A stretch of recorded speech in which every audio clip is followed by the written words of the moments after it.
G'day guys, and welcome back to another video. On today's video I have this Bluetti power bank station to try out. Bluetti sent this out to me through the week, so I thought I'd bring it out camping and we'd do a bit of an unboxing and my first thoughts on the product.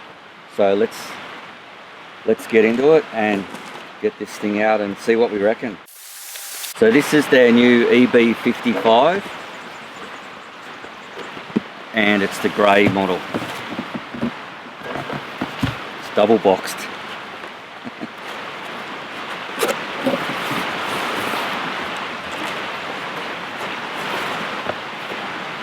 So straight away on top we have an envelope.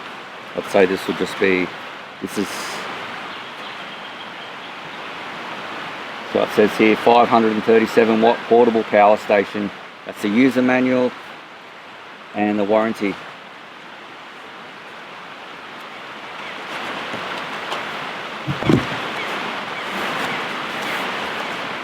Another box. Let's get down and get the unit out itself.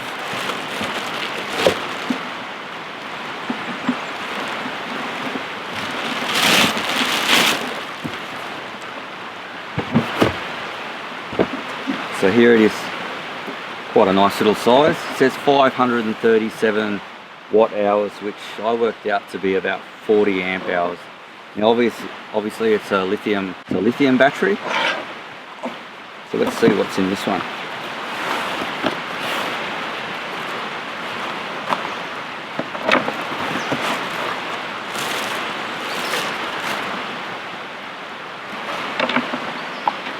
So we have, this is the unit to charge it up off your 240 volt or your at home. So we have a Sega socket. This is also for charging off your car. So when you're driving along, you can charge this off your car. Oh, we have another lead here. This is for charging off solar panels. Now Bluetti do solar panels as well, but I've only got the unit. So that's the solar lead and some sort of adapter lead. So let's look at some of the functions on this unit, or what you can do with it. So we have here two 240 outlets, 4 USB outlets. They're all 3 amp, 5 volt, 3 amp, those USB outlets. And we have a USB-C outlet. This is our input, so that's where you charge from.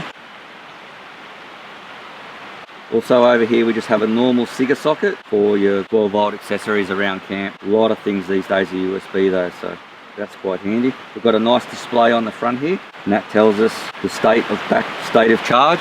This is 100%, and it tells you your input and your output. So as you're running different products, you can see how much is going out, and as you're charging it, you can see how much is going in. You can also see your state of charge, how much battery you have left. These are all individually switched, so to switch the 240 outlets on, simply switch this button on here. That activates these power points.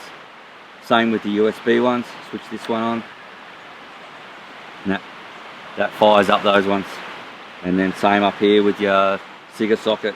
On the top of the unit, it's a nice handle to carry it around, and also it has wireless charging, like for your phone. You can sit your phone on top and it will start charging. So this unit weighs in at 7.5 kilos. The ends are opens for ventilation. I think, yeah, it's got a little fan in there that probably fires up when it gets a bit hot in there. It's all controlled by its own BMS system. On the back of the unit is also a light. So probably handy for around camp. Oh, it goes a bit brighter and flashing like an SOS signal. And then off. So yeah, that's pretty handy. I'll have to try that out at night and see how bright it is. Probably like a handy light, just for some ambient light around camp. So you're probably wondering why I'd want one of these. Well, with power these days, this is kind of like fuel. So I put it like this. This is a jerry can of fuel. Like it's extra storage, and it's also portable. So once we're camping as a group, if the boys are with us, we can just have this in the middle where we're all sitting around, and everyone can, you know, charge their phone. We can charge. I've got extra power now to charge all the camera gear. You can plug the drone in here. It also has this USB-C port, so I'll be able to charge my MacBook in here when we're traveling and not have to worry about that, and then I can just charge this during the day as we drive. But that's a pretty good function, the USB-C port, and being able to charge my MacBook there. Also, if the boys are with us and we want to take one of their fridges down to the river or away from camp, this can probably charge the this can probably run the fridge for a little while. I reckon you'd nearly get 30 hours running a 40-litre efficient fridge these days out of this if it was already cooled down. So to charge this up, charging up to 80% takes as little as 1 hour in the wall socket at home. Now to fully charge is 3.2 hours. Off your car socket is a little bit longer, anywhere from 3 to 6 hours. And charging off the solar panel, well, I mean, that really depends on the weather, doesn't it, and how many solar panels you got. So going off their website, should be able to charge my MacBook in about 1.5 hours.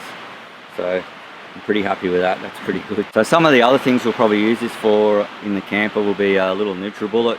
So when we're traveling on the road, like on some of the bigger trips, we often just have a shake or something like that for breakfast. So we'll be able to bring the NutriBullet along and use it for that. That'll be quite handy as well. It'll be pretty handy just to have the 240 power hanging around actually. Follow along for the next few camping trips if you're interested in one of these and see what you think. I'll also leave a link in the description that goes straight to their website if you're interested in buying one. They also have a few other different size ones if you think this isn't big enough and you need a larger one. There's some larger ones available, and they also do a few deals with solar panels and stuff like that as well. So jump over onto their website and check it out. Thanks for watching.